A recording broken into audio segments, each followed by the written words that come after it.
And I'm Paul. And we will be reviewing This Week in WWE.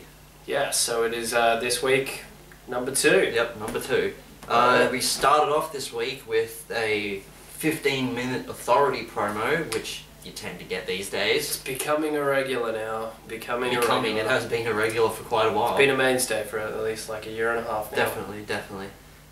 It was kind of boring promo. I mean, it was just talking about matches at Summerslam. That's about it. See, that's why we need a Triple H face turn now. Definitely, yeah. That was the most pointless promo I think I've ever seen. Yeah, and I'm getting sick of the whole authority storyline in general. Yeah, it is getting a bit much. Anyway. Then we ended up having Orton and Cesaro versus Sheamus and Kevin Owens, which was actually quite a very good match. We had Orton and Cesaro go over in that one. As you would expect. Yeah, the baby faces go over before the pay-per-view, like usual. Well, hopefully that means that the heels go over at the pay-per-view. I'm sure it will, not that you're going to like the Sheamus going over part. Not particularly, but I don't feel that he's going to go over in the way that you think he's going to go over. Really? He probably won't go over in the way of actually winning his scheduled match. Oh yeah, I can see what you're getting at. I see what you're getting at. Rollins lost to Orton before he cashed in. Yeah. Moving on. Yeah, we then had a very short Undertaker promo, which I mean, it was alright. Really wasn't anything special. No, nothing special. It was kind of just talking about him being the Reaper and the Hounds of Hell and whatnot. And your number's been called, Brock. Apparently Watch out. Yep. Then we had Seth Rollins backstage with Triple H and Stephanie, pretty much implying that he wants a statue in his name. Which I love. That was hilarious. Just the arrogance of Seth Rollins right now is brilliant. Yeah, that's absolutely amazing. They need to keep going with that. And they keep giving him hoops to jump through and stuff. You're like, we will cement your legacy if you do this. And this. And then he never does them. Alright, then we ended up having Roman Reigns versus Luke Harper, with Dean Ambrose and Bray Wyatt ringside for that. I love Dean Ambrose on commentary. Dean Ambrose on commentary was a very good part of this match. The match itself was also surprisingly good. Yeah, very physical, as you would expect from these two. Two big bruises. Roman Reigns actually put on a good performance. Yeah, he did a throw on just completely tossed threw Luke Harper. It was insane. That was quite impressive. Yeah, so I quite enjoyed that strong. match. Roman ended up going over with a spear. As you would expect. Yep. And yeah, it made Roman look strong. Once again. Alright, then we had Tamina versus Becky Lynch, which I mean, you kind of knew straight away where this match was going. When was the last time Tamina won a match? Never. Might be the most appropriate answer. Actually, no, she won a little while ago, didn't she? It was a tag match. I'm not entirely sure, to be honest. I think she went over in that one. But anyway. Yeah, Becky Lynch went over after hitting the, well, not hitting, but putting on the disarmer. I love that tag. Yeah. I love that move. Absolutely brilliant move. And yeah, that match was alright for what it was, I guess. Yeah, the Divas matches are getting a bit stale. Bit stale again. Not really putting all that much into the, quote unquote Divas revolution. No, not really. Just because they get 2 matches. Yeah. We then ended up having the, pleasant task of watching Rusev versus Mark Henry again, which at least actually had a proper finish this time. I'll give him that. Yeah, well, the match actually did finish. Yes, it did. So, and for some reason, Mark Henry, the world's strongest man, is a jobber now. Yeah, which I don't understand. World's strongest man can't overpower Rusev. World's strongest man, more like world's strongest jobber. Yeah. I think that should be his new title. And then you had the little bit afterwards where Lana kind of, called Summer Rae out, and then you had the Dolph Ziggler return. Which was there was a very awkward pause. Yeah, of Lana looking over Rusev's shoulder, kind of think, it looked like she was thinking, is he going to come out or what? Yeah, I don't think Dolph was exactly in gorilla position ready. No, I don't think so. I don't think so. But anyway, I mean, the Ziggler return was good. It's always good to have Ziggler back. Yeah, but he looks very brunette now. He needs to bleach his hair. Yeah, it's quite strange. If he's going to stick with the blonde hair, that is. Yeah. But I feel he looks weird. He does look weird. Very weird. He does look weird. And then Lana hit quite a good kick on Summer Rae. Yeah, it was almost Inzaguri style kick. It was sold horribly, but it was delivered quite well. Yeah, it was delivered quite well. She always seems so astounded when she does something. I know, yeah. She lands a kick and it's like she's so happy with herself, it's not even funny. We then had Ryback versus The Miz, which I couldn't care for because Ryback is boring. As hell. Yeah. Not understanding why. I mean, they're having a match for the Intercontinental title on Sunday, and the champion just beat one of his challengers. So why is he in the match? I don't understand. It doesn't make sense. It does not make sense in any way possible. It's ridiculous. But next up, we had the contract signing between Seth Rollins and John Cena for the title versus title match. Because we needed a contract signing. Yeah, because that was necessary. Because nothing is official until you have a contract signing. Apparently not. Well, then half of the matches aren't happening at Summerslam. Yeah, why don't they do a contract signing for all? Just have an entire show dedicated to contract signings. We already know how they're going to turn out. Yeah. Actually, this one didn't turn out in blows, which is weird. No, but it did end with John Cena kind of making Seth Rollins look a little bit silly. Yeah, but he didn't really have a choice. He didn't give him a chance to reply. Yeah, that's what I hated about it. It was just kind of like, Rollins had his little spiel at the start, Cena interrupted him, went on a big rant about Seth Rollins, and then just left. Yeah, that was about it. It was quite ridiculous. Yeah, and I doubt you're going to make Seth Rollins your bitch, man. Probably not. Yeah, I really hope you stay 15 times. No shit. It doesn't need to be 16. Yeah, it does not need to be Cena to equal/break Flair's record. Yeah. Flair should keep that. Cena wins, we complain online. Exactly. And we will. Next up we had the Primetime Players and the Lucha Dragons taking on New Day and Los Matadors, which didn't make sense to me. I don't understand why Los Matadors are tagging with New Day in this. See, there's quite a few rivalries where there's really not well established heels and baby faces. Yeah, like the Divas Revolution thing. Yeah, like what are the Bellas? You don't know. Depends who they're versing, I guess. Literally, we'll get to this a little bit later, but yeah, the Los Matadores are just being chucked in whenever or wherever they're needed. Yep. You had the Primetime Players and Lucha Dragons go over for the win. Yep. Was this a Primetime Players got the win on this one? Or? It might have been Lucha Dragons. I'm not entirely sure. I can't remember actually. Okay. Well, either way, they won.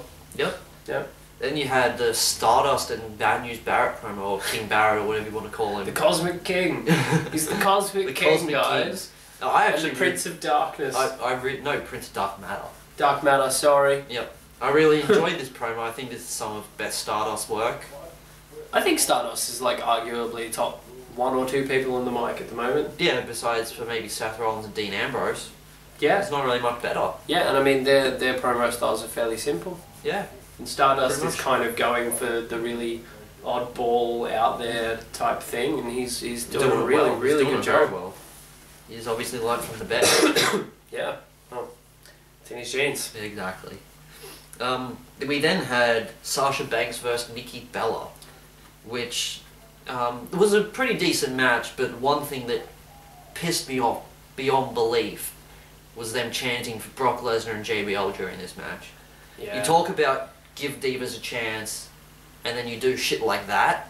I get it, you want to see Brock Lesnar. But come on, you know he's going to be there. Be patient. Give them the respect that they deserve. Yeah, and do you really want to see Brock Lesnar in that spot on the card rather than the main event? Yeah, exactly. Would you rather divas be the main event? Yeah, exactly. So honestly, I would, but yeah, well, to be honest, with the divas that they've got right now, they could. Yeah, honestly, they could main event. Like, I mean, Sasha Banks and Charlotte, Sasha Banks and Becky Lynch, throw Paige in there. Yeah. Like, it hasn't happened in, I believe, about 14 years that divas haven't main evented Raw. Yeah, I remember there was one, but it was a long time. Lita. Yeah, Trish and Lita. And you've got potential Trish and Lita matches there. Definitely. Anyway, Sasha Banks ended up going over in that match. Yes. With the bank statement. Love that move. I was so happy when this happened. I really wasn't expecting it to happen, so yay for Sasha. We then had the Brock Lesnar segment with the confetti and all that. The Brock Lesnar homecoming. Yeah, which was kind of ridiculous, but glory, or whatever it was. I actually skipped that song because it was too cringy. I couldn't stand to listen. I just love hearing Paul Heyman on the mic, regardless of what he's doing. So I enjoyed it. I thought it was good. Yeah, it was alright. Then you had The Undertaker come out and hit his low blow, which both Paul and I agree. If you're gonna make him do shit like that, turn him heel properly. Like, okay, he's obviously going to have another match at WrestleMania this year. Yeah, well, next year, but... Well, yeah, sorry. Yeah. Next WrestleMania, he's obviously going to have a match. So, I mean, you've got SummerSlam is a perfect chance to turn him heel. Perfect chance. So, between then and WrestleMania, make him go on an absolute full-time heel run. Yeah, I'm not saying he has to wrestle every week on Raw and whatnot. Make an appearance every week. Make an appearance, chokeslam someone, something. Yeah, and every pay-per-view between SummerSlam and Mania, I feel he should probably have a match. Yeah, I agree. I can agree with that. If he's physically up to it, at least if it's not every pay-per-view, every second pay-per-view. Yeah, and it's not going to be like, you know, main events or like ridiculous, you know, too big for WrestleMania. Yeah, matches. just have like a 5-minute squash match against someone. Yeah, like have Undertaker and Bray Wyatt have a rematch from WrestleMania. Yeah, exactly. And I mean, Bray Wyatt, let's be honest, a loss isn't going to hurt him. They've already done the damage. They've done all the damage they can. So yeah, get Undertaker some good wins as a heel. Definitely. So what would you rate this Raw? This Raw, it wasn't anything super special considering there was Brock Lesnar and Undertaker on the same show. It should have at least been a B+. Yeah, but I agree. I'd say barely a B. I was just going to give it a straight up C. I mean, I'm being way too generous then, C+. Okay, well... Yeah, I just gave it a straight up C. There wasn't really too much entertaining. I quite enjoyed the Harper Roman Reigns match, but that was really about it.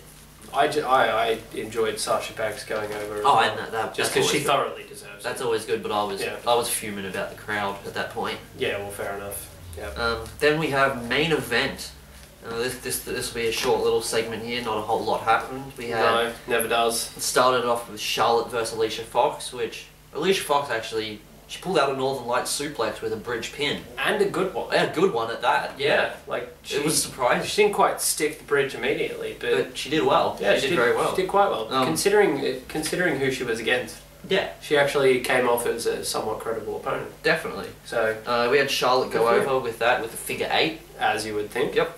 And then we moved on to Stardust versus Jack Swagger. Jack Swagger! Jack Swagger. He still works for the company. Yeah, he's apparently got so. Like 3 weeks in a row he's had a match. Good for you, Jack. He's main event or superstars, but he's getting paid, guys. He can get rid of his ridiculous haircut. Yep, we had Stardust go over in that match with the Crossroads, or the Queen's Crossbow. Crossbow, as they call it these days. Yeah. Not a fan of that name. It's still a Crossroads to me. It's okay, man. It'll change after SummerSlam. Hopefully. It's irrelevant after that, so... And then the main event was the Primetime Players versus the Ascension. Yeah. Now, why are you doing this to the Ascension?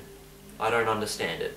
Yeah, we've pointed this out before. I mean, their NXT stuff was fantastic. They were the most dominant tag team in NXT. Easily. In NXT history. Yep. They are the longest reigning tag champs in NXT. Yes, they are, actually. Yeah. So even the team that beat them aren't even getting pushed strongly.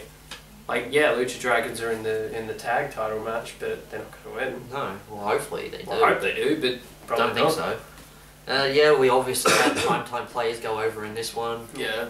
You hit the Clash of the Titus or whatever. Clash of the Titus. Glorified Spinebuster. Insecurity into Clash of the Titus. And yeah, that ended main event. Yeah. We then have Superstars, which kicked off with fucking Curtis Axel. Return of Curtis Axel. Yes, Curtis Axel, not Axel Mania. Yep, and Adam Rose, which is... Oh god. What was it that he said again? He said that he's now a party pooper. Yeah, he's now a party pooper, and he's ready to poop all over your party. Which and he had to put glasses on to say that. Yeah, why? What are people with glasses party poopers? I don't think so. Yeah, fuck you, man. Yeah. Yeah. We know how to party. Exactly. We're no lemons. Yeah, we had Curtis Axel go over in this match. Completely forgot what his finish is called. Yeah, it was some sort of weird, almost... It's like a reverse party foul. Yeah, it was quite strange, but... Yeah. It's not bad, I guess. Like, we'll call it modified party foul. Yeah.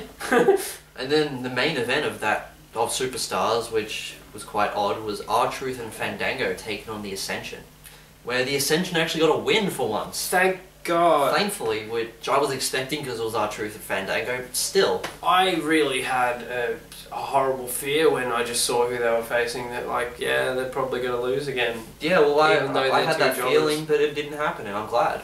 Yeah, they went over with the Fallen Man, actually looked alright in the match, so there you go. Alright, and moving on to SmackDown, we kicked that off with Ryback versus Big Show, which wasn't anything special.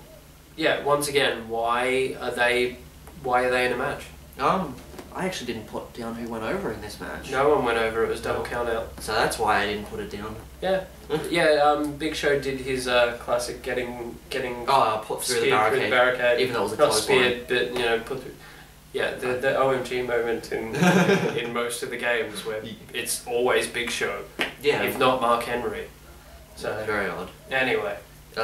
We then had the Los Matadors versus the New Day in a 6-man tag. No, it was a 6-being. A 6-being tag, whatever. Torito was involved. Yeah. You can't say it's a 6-person tag when there's a bull in it. Whatever, he's still a person. So does that mean Xavier Woods is a being? He's not like a person? So he constitutes the being of the New Day? Yeah, because if you have a mixed tag team match, you have to have a female. Exactly. You have to. So if it's like a mixed species or whatever they want to fucking call it, then Xavier Woods is the... Yeah. You're saying he's a dog or something? I don't know. I don't know. Whatever, but... We'll move on from that. Yeah, New Day went over in that match. Yeah, Xavier Woods got the pin on Torito. Yeah, which I quite enjoyed. Was it after a big ending? I think so, yeah. Yeah, after a big ending, and then he just kind of like strolled in, did a little bit of a strut, and then just pinned him. Yeah, it was quite funny. Loving Xavier Woods. It was pretty good. We then had a Ziggler, Lana, Rusev and Summer Rae promo, which was, I mean, it was what it was. Nothing special. Same segment they've run for the past 2-3 weeks. Yeah. Yeah. Oh wait, no, Ziggler hasn't been there for a while. Well, what they were running at least before minus Ziggler. Yeah. Anyway. We then went on to have Neville versus Bo Dallas.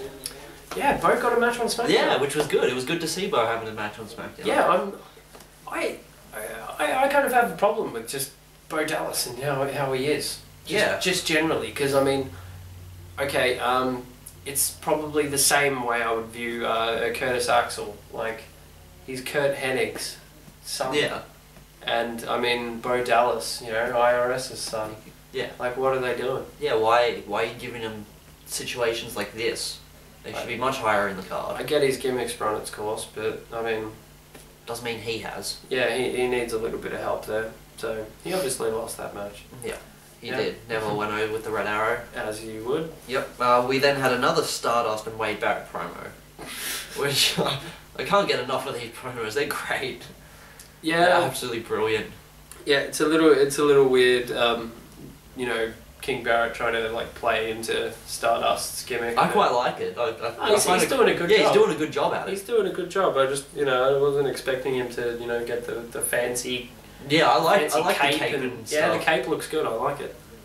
We then moved on to a Divas triple threat match: Becky Lynch versus Sasha Banks versus Brie Bella.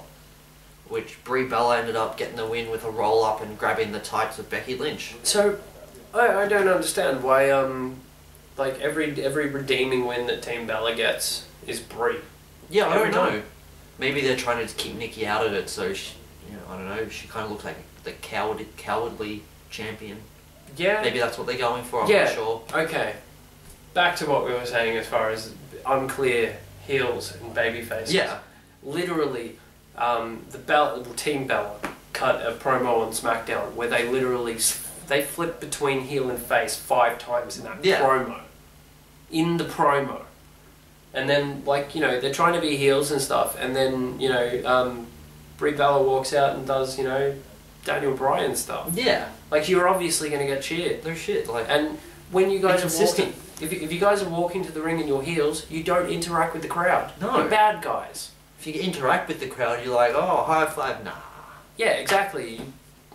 You be a dick about it, you know? You be a proper heel. Exactly, but yeah. Well, whatever. It was what it was. Yeah, problem with a triple team feud, I guess. It's Yeah. like you've got heel, babyface, and what the fuck is that? Yeah. We then had a quick backstage promo about the 8-man tag that was happening as the main event of SmackDown, which I found quite funny. Dean Ambrose talking about the blowtorch and yeah, and Cesaro is coming in like, you guys are messed up. But I guess the blowtorch is a good and Randy touch. Orton was wearing a 2K14 shirt. 2K14? But probably because wasn't he the cover of that game? No. Oh no, that was WWE 12 or some shit. Yeah, The Rock was 2K14. Yeah, that's right. Yeah. Yeah, I just thought I'd mention that it was a completely like dated thing to be wearing on screen. But anyway, not a big deal. But yeah, that was quite a brilliant backstage promo. Yeah, I quite enjoyed that. Yep. And then we went on to the actual 8-man tag, which was Ambrose, Reigns, Cesaro, and Orton taking on Owens, Sheamus, Harper, and Wyatt. Which is kind of funny because they've got one of the matches from SummerSlam plus more in a SmackDown. In a SmackDown match. So, and correct me if I'm wrong, but a lot of the time when there was people in the ring, it was a combination of Ambrose, Reigns, Harper, Wyatt. Yeah, and then when the others were in the ring, it was their corresponding feuds. Yeah, so you're giving it away on free TV. What are you doing? Yeah, it doesn't make sense to me. It really does not make sense. The point of having a match at a pay-per-view is to have the payoff at the pay-per-view. So you can't have the payoff on SmackDown. It's ridiculous. It's backwards booking, man. We had Ambrose, Reigns, Cesaro, and Orton go over in that match. Yep. Ambrose hit Dirty Deeds on Luke Harper for the victory. He did. Not too bad match.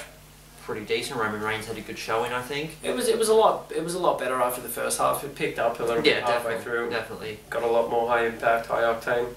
So what would you rate SmackDown? SmackDown. See, now I'm not going to be generous with this one. It was C, just a C. See, I was going to give it a C+. I feel it was better than Raw. It was probably better than Raw in, like, for what it was, yeah. Yeah, which is why I'm giving it. Yeah, fair enough. Not a great week. No, not a terribly great week at all. Like, it's starting to get very repetitive, and you'd think that the week leading up to a pay-per-view as big as SummerSlam would be. Yeah, it'd be huge. Very eventful. Think so. But, yeah. Anyway, on to the Jobber of the Week. I have personally selected Mark Henry as my Jobber of the Week because World's Strongest Man can't overpower Rusev. Please explain that to me. I don't understand it. Yeah, and he had a bit of a hope spot getting out of the accolade. But it wasn't even like and then a good really got overpowered by Rusev. Yeah. It wasn't a struggle between the two, really. Yeah, it was just straight up overpowered him, which does not make sense. Like Bulgarian Brute, not World's Strongest Man. Do you have a Jobber of the Week? My Jobber of the Week, I just decided to pick Adam Rose, because we haven't seen him for a while, and he loses every time it comes out. And he's now the party pooper. He's the party He's pooper. become a lemon. He's trying to figure out how his character works as a heel. And now he doesn't have Rosa Mendes, so... Alright, on to our MVP of the week. I personally have selected Roman Reigns. I feel this week has made him look very strong. As he would like. Yeah. we gotta make Roman look strong, man. Yeah, I feel like they booked him really well this week. The way he went over in the match on Raw against Harper, I quite enjoyed. They actually had a physical match that was good. His showing in the tag match on SmackDown was also very good. And my MVP for the week, basically for pretty much all the same reasons, was Dean Ambrose. Because they were pretty much parallel booked this week. You know, there was Ambrose went over in the tag match on SmackDown. He had, I believe he had a match on Raw where he went over. No, he didn't have a match on Raw, not at all. No? His segment on Raw was being on commentary. Right, yeah. Which was quite good. Yeah, well, he's been very, he's been portrayed well this week. Yeah, very, very much so. Okay, my mistake, he only had one match, but he did well. Yeah, you did very well. Yep. Alright, and Alright, I guess that'll wrap up this week in WWE. Number two. So like, rate, subscribe. We should be coming out with some new videos very, very soon.